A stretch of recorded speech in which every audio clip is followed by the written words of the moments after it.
Greetings everyone, my name is Greg. In this video I am going to be talking about the idea of an afterlife and reincarnation and how both of these ideas ultimately cheapen the life that you have, and I would contend the only life that you will ever have. Now I recognize that for a lot of people the ideas of an afterlife and reincarnation make them feel better, give them some hope or comfort or something that they think they can look forward to.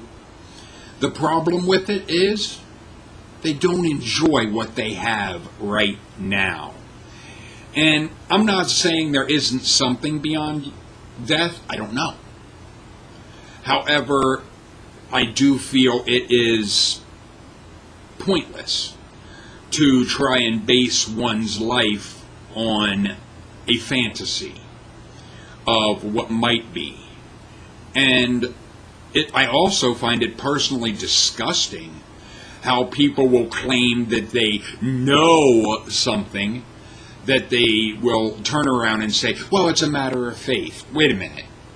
If it's a matter of you have to have faith in whatever, then how the fuck can you know what you have faith in is real?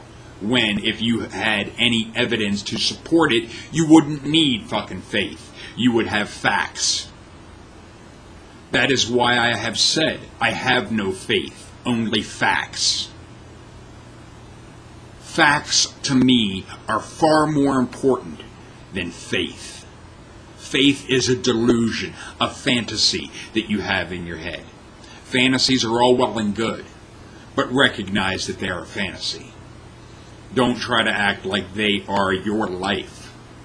There's also the fact that people will go through life, and it's not just the aspect with an afterlife. People live their entire lives with this premise of not enjoying what they have right now, but rather look at, I'll be happy when I get this promotion. I'll be happy when I'm in this new house. Or I'll be happy when I have this new car. Or I'll be happy when this happens or that happens. No, you won't.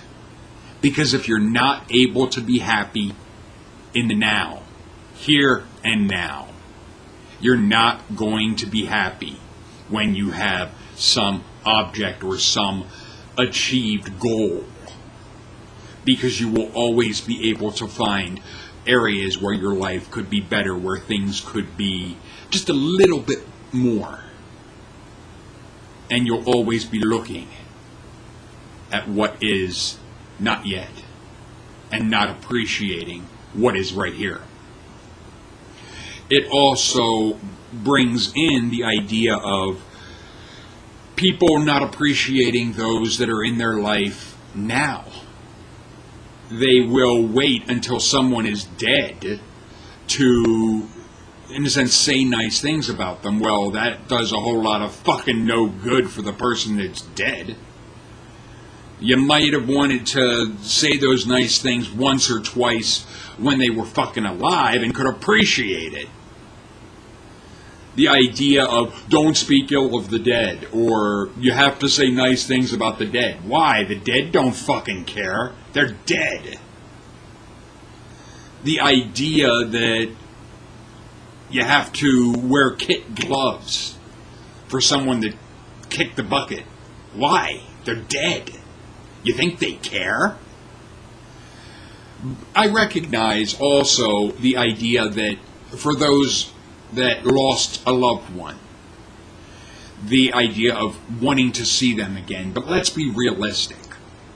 Even if some type of existence would be in an afterlife, you wouldn't have the physical body you do now. And if the Christian crap or any of this religious crap would be accurate, you wouldn't be having as limited of a perception as you do in life. Which means you wouldn't be the same person you are in life right now. Because who you are right now is all a culmination of the experiences you have had in your life, the perception you have of life, be it from how you were raised in a monetary aspect as well as in a social aspect, and how you were treated as a child, all of the interactions that have helped form who you are and how you look at life. All of that is part of this life. The fact that I like cigarettes, I like Coca-Cola, and yeah, it's ironic that I have one that says Steve, because that was my mentor. He died. Do I have any fantasy of seeing him again? No. Because the person he was, my friend, my mentor, is dead. That person died well over 10 years ago. So it's the things that made him who he was, his being a Navy SEAL and so forth, all of that is dead. It's gone. It was part of the life that he had. Even if there would be like the idea of reincarnation, you're coming back as someone else. Okay, fine, then you would be someone else. You wouldn't be who you are in this life, here and now. I will never be here again, even if reincarnation is true.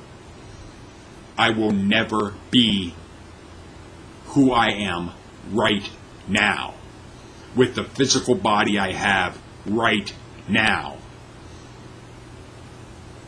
It won't happen. Now, because the other idea would be that life is like a Groundhog Day, which to me, until you get it right. Well, who's to decide when you're getting it right? And if that would be the case, that you're just having this repetitive living life after life, the same life over and over again till you get it fucking right, why isn't the world getting better? Why aren't people getting it fucking right? It makes no fucking sense. And this idea of trying to get something right, to, like I said before, to whose standard? Who is this arbiter of what is the right way? What, are you talking some Hitler-like God that tortures anyone that doesn't think a certain way? I'm sorry, that doesn't teach, number one, that figure would be good. Number two, it doesn't show that they're trying to be benevolent and loving when they're interested in torturing anyone that doesn't think a certain way. That's not good. That's not loving. It doesn't show you're right. It doesn't show you're a good person or a good being or whatever. What it shows is you're a fucking tyrant. Also, the idea that somebody can have this scapegoat bullshit. I don't think Christians really think about what they're trying to push. So what if somebody doesn't think like you? Why can't you appreciate and value them as a person here and now? Why is it that if they don't think like you want them to be tortured? And don't give me this shit that you don't, because if you didn't, you wouldn't go along with a philosophy that says anyone that's not a cookie cutter of you should be tortured. If you didn't want that, if you didn't go along with that, you wouldn't be going along with that philosophy. When I walked away from Christianity at the age of 24, I walked away because I realized I couldn't go along with it. So I knew on contact that I couldn't be a Christian.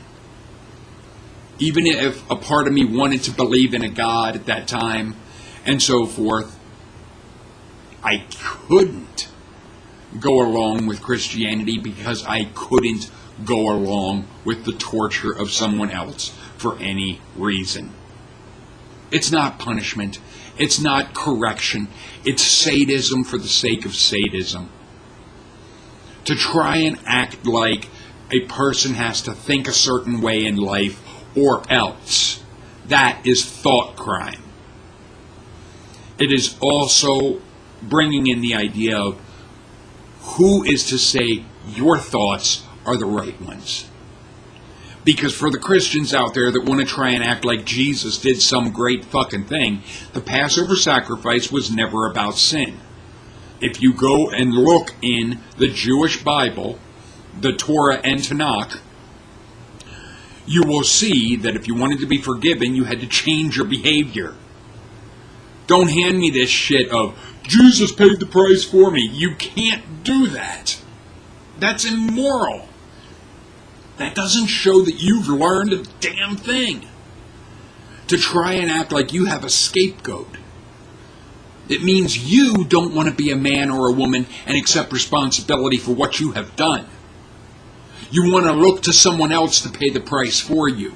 Just like you want to look to the future to being, I'll be happy when I have this, I'll be happy when I have that. No, you won't. Because you will always find something else in the future to be, I need that, I need that, I need that. You can't appreciate what you have right now, and you never will. As long as you maintain the mindset of, I need to have this thing, I need to have that thing, in order to be happy. You won't be happy, because you will always be looking for the next thing. Same with a God. If such would exist, you would always be looking at either being a slave, and that has me scratching my fucking head and going, what? You Christians that, especially those that live in the United States and want to act like you love freedom and you love freedom of choice, but yet your idea of an afterlife is a place of absolutely no choice, where you have to do what this sadistic God demands or else. How the fuck could any of you be happy in that? You don't want a government telling you what the fuck to do, but you want to try and shove and blow smoke up my ass that you were like a God telling you what to do, or some, because what is a God? Some entity? Isn't that along the same lines of the man, the government? And if you don't like them and you don't agree with what they're doing, what makes you think you'd agree with this God and what he does? And if you wouldn't, well, I guess you're going down to that hot place. Because it's either you worship the Hitler-like figure or you're fucked. That's your belief system. And you'll live your life now with the idea of it'll be better in the future. No, it won't. Even if there would be an afterlife, there is no evidence that what you are hoping for, having faith in, wishing for, would ever happen. That it would ever amount to a hell of shit. Or that it would ever be as you fantasize. Because one of the things with the aspect of fantasy, fantasies are all well and good, but there is a major disconnect between the fantasy that you have in your head and how it plays out in reality. It's never as you fantasized. It's always different. And a lot of times, if not always, not quite as good as you had imagined. I don't know of any time that a fantasy has been, oh, well, this is better in reality than it was in my fantasy. No, because your fantasy can be any fucking thing.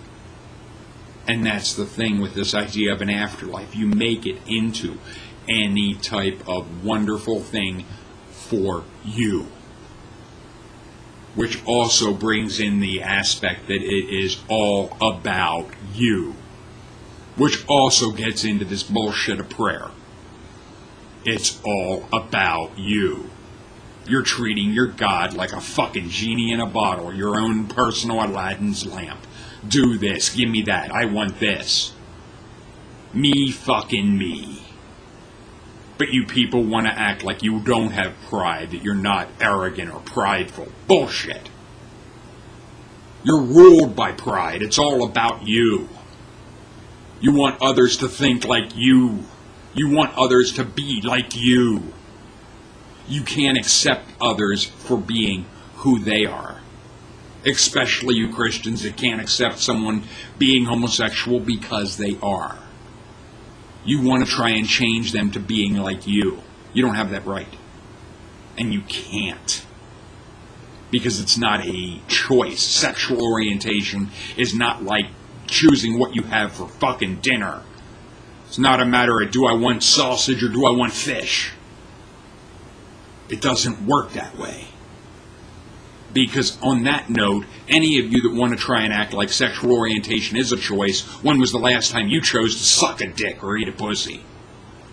Depending on your gender. And if you never made that choice yourself, how the fuck do you know it's a choice? Upon what evidence are you basing this idea that it's a choice? And if you're trying to say that you have, oh, you're coming out of the closet, congratulations. Doesn't faze how I look at you.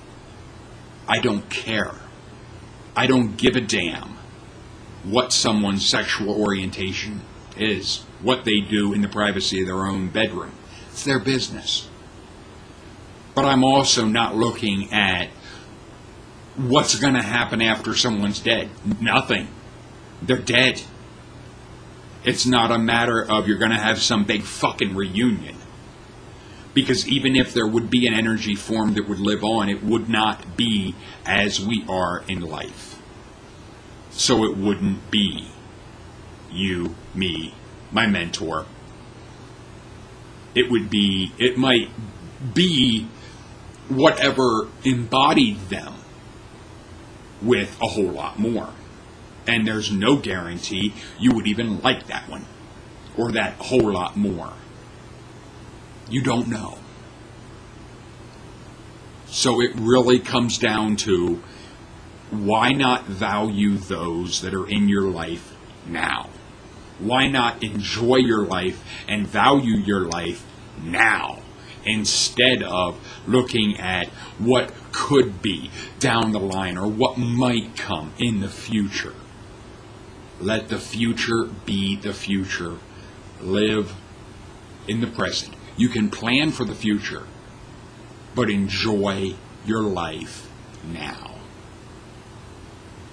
I'd love to hear your thoughts and comments in the comment section. Later, people.